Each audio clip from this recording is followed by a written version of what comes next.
What's up, guys? We are here for another Average Aaron's Auto videos, and today we are back with our 2003 Dodge Ram 2500 5.7 liter V8, and I am joined by my helper, Little EO, who is here to help us learn how to flush the coolant, and then also going to change the thermostat on this vehicle. So, Eden, can you show me where the radiator is? Right here. Right here? Okay, where's the radiator cap? All right, now where am I going to pour in all my fluid? In the radiator or the radiator cap? Well, I guess I got to take the cap off, don't I? Yeah. Yeah. What would happen if I tried to pour it on there with the cap on? It would leak. Where would it go? Everywhere. Would that be good or bad? Bad. Very good. All right, what do you think this thing here in the front looks like? I know you know it's the radiator, but what does it look like? You can make something up. A kitty. A kitty? All right, cool. So we'll call this Kitty the radiator. All right, so as we're going through here and doing this, do you see, can you point to all of those little lines on the radiator here in the front for him, Eden? Uh-huh. Boom. So as the hot coolant comes off the engine and that passes through the tubes in here, the heat is transferred to these pieces of metal. And the reason the metal is wavy like this is because it increases the surface area so that the heat can dissipate easily. Eden, why do we need coolant for our engine?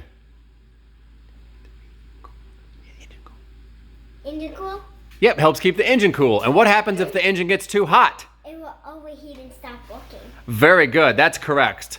So, thank you for helping us point that out. Thank you for helping us showing us where the radiator is and where we put the coolant. And then, bingo, very good. Thank you very much, my little helper. All right, so we're about ready to drain the coolant. Now, do you want to drain the coolant when the engine is hot or when it's cooled off? When it's cool off. Yeah, because it could be really hot. So, yeah, definitely wait to take the cap off until the engine is cooled down significantly. Also, because you're going to be releasing a valve down there, chances are you might get some coolant on you. And if it's hot, it'll burn, and that's no good. No. Burn something fierce if it's hot. So what we're going to do is go underneath the truck here, and you can kind of see the bolt from this side. It's right there at the in between these two. I've got the bolt captured in there. That is what we're going to loosen, but I'll show you from the underside where that looks as well. And Eden, is coolant, little EO, is coolant good or bad for the environment? Bad. Exactly. So you want to catch it. What do you want to catch it in, Eden? A drip pan. A drip pan, exactly. So I've got a drip pan positioned under here, and I'm going to loosen this guy right there. The one in the shadow. Maybe I can turn the light on a little better.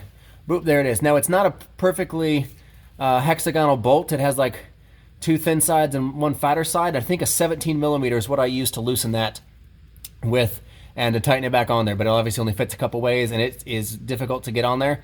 So I'm going to pause this while I do it and loosen it and let the fluid drain out. But again, I've got my drip pan underneath here, and it's going to drip out. It could go as high as 2 gallons. But I don't think it'll go that much. Keep in mind also that you won't be able to drain all of the fluid from the system. It's just impossible from this angle unless you're be able to pick the truck up and shake it a couple times. So if you can do that, more power to you. But I can't do that. So I'm going to drain it in here, and I'll come back and show you what it looks like. All right, so I've got my drip pan set up. Now, one thing I will tell you is the coolant that I pulled out of here was a pinkish color, but the kind that I put in was like a greenish blue. That's okay. I actually already changed my coolant, but I forgot to change my thermostat before I put the new coolant back in. Plus, my video for the coolant change ended up going bad, so I'm redoing it. So I've got this drip pan. Now, the problem with this drip pan is it's kind of splashing everywhere, and I can't stop that. So I'm going to lose a little bit of coolant. I also slowed the trickle so it goes directly inside and doesn't splash everywhere. But if I were to let that coolant hit anywhere else, it would be splashing out everywhere all over the floor, which I didn't want. I didn't want to lose perfectly good coolant. And so what I'm doing now is just slowing the draining to a trickle and letting it fall right in that hole so I don't lose any additional coolant. So it's going to take a little longer, and that's fine. So you got plenty of time to go, knit a quilt or nap a child or something like that, or run a marathon, because at this rate, it's going to take a long time.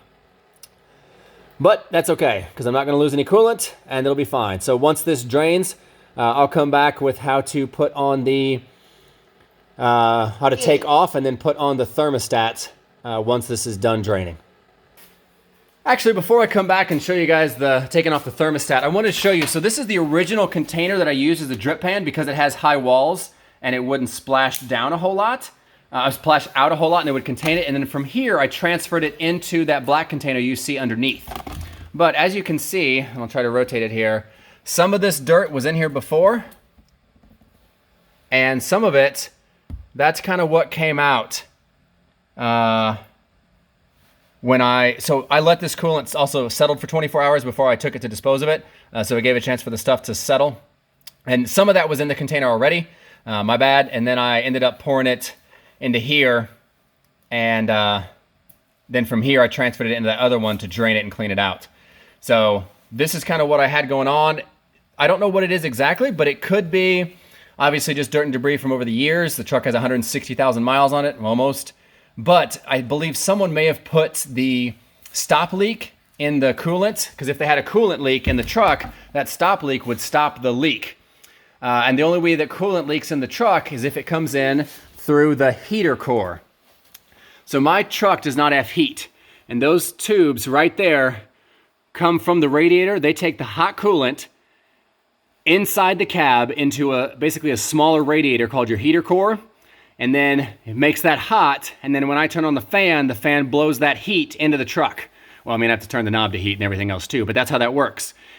I have a small leak inside my truck, and that pan was catching it, but now I've got the rubber floor mat catching it. So the challenge is gonna be, I had to replace my heater core, most likely, because it was leaking, but somebody may have stopped that leaking with some of that goo up stuff, whatever you wanna call it, that gets it in there and, you know, is a leak stop. And that's a temporary solution. It really doesn't solve the problem. It actually probably created another one, which is why I don't have heat in the truck, because it gummed things up so bad in there, which is why I had to do a flush. But I'll never know. I don't know what happened to all this truck's maintenance history. All I know is this is what I got to do to get it back on track. So just a tip, don't use that radiator gunk cleaner stuff. Just either change your hoses, fix the leak, do what you got to do, and fix it right so you don't have to come back and do it right later. All right, what's up guys? We are back and it is almost an hour and 45 minutes later and this thing is still dripping because I had it at such a slow rate, but I was able to maintain all my coolant. I also quilted and napped a small child in that time while I was gone, so very productive time for myself. All right, so while it's dripping, I've got that pan there and then I've got an extra bin over there to catch any extra fluid that's gonna come out as I remove this radiator hose on the driver's side, connected to the thermostat housing, which is then connected to the water pump here. So what I've done is I've gone ahead and grabbed it with this set of vice grips. I don't know where my pliers went, so I had to use vice grips, which makes it a little bit harder. But I'm gonna loosen this and then take it off. And then I'll show you guys what we got going on in there once I pull this off. I just can't get it out of there and show you guys at the same time due to it's just me and my phone will fall down. All right, so I ran into some trouble in getting that hose off. I wasn't sure if I could use some like silicone spray to break it up or do something like that. I just wasn't sure. So what I ended up doing instead was you can actually reach the two 13mm bolts on the side.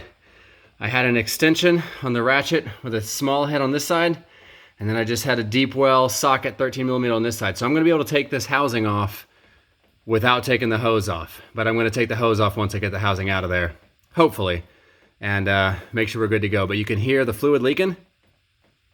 So again, make sure you got a bucket to catch that coolant as it comes out.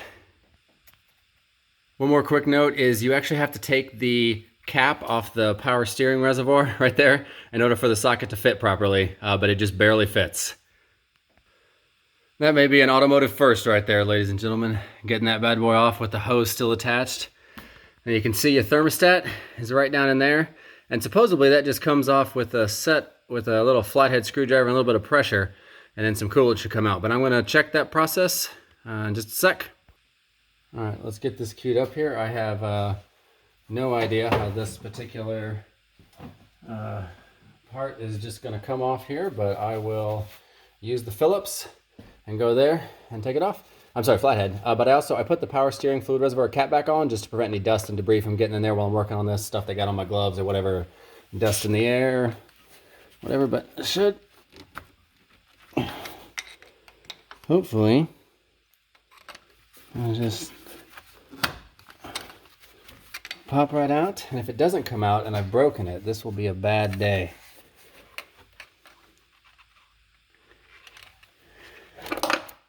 Oh, let me move these two bolts before I lose them. The ones that held on the thermostat housing. And then move this a little more. Maybe come at it from this way.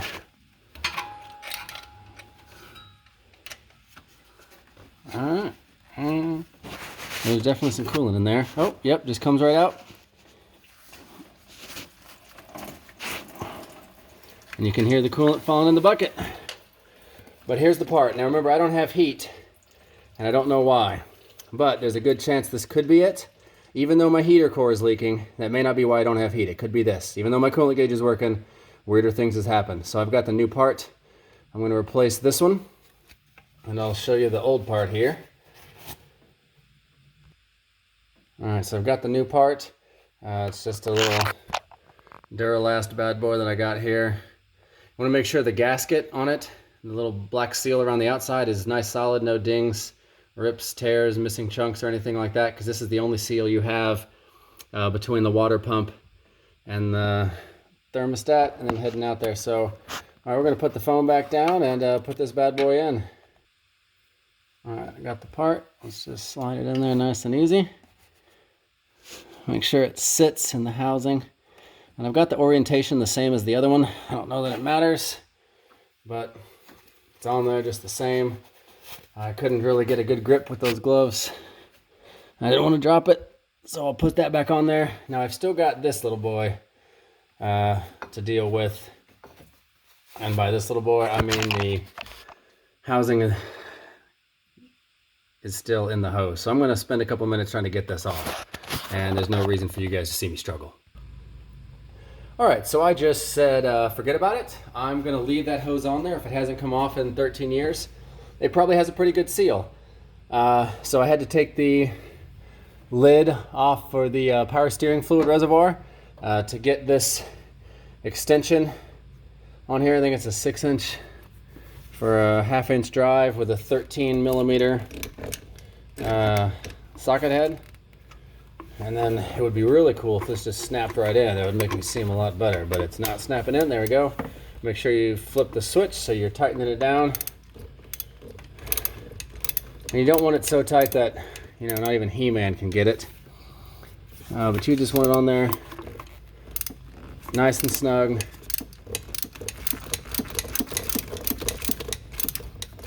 Because it wasn't too hard to get off. All right. There's that one. And the socket head's on there. Anyway, I'll tighten these back down and show you the finished product. All right, hey, we did it. We got the hose back on there. The thermostat housing is on there. And we even remembered to put the clamp back on the top, which, because I had a good grip on it, I was able to put the tongs on top, so it's a lot easier to reach if I have to go back and do this again.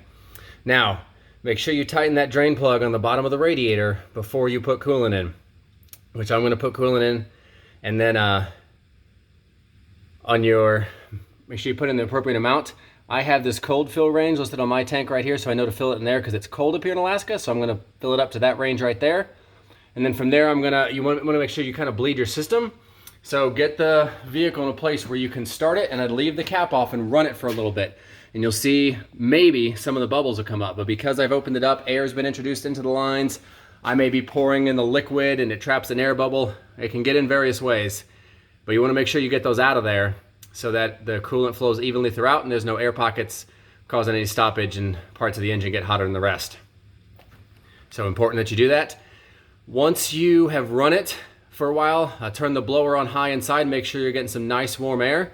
If you're not, you may have another issue. I never had heat to begin with, but if you're now not getting heat, that could be an issue with the air bubble, and you may have to go at it with a different problem to fix it there. But at least you replaced your thermostat, and that was not the reason that you don't have heat. So again, hope this video is helpful for you guys.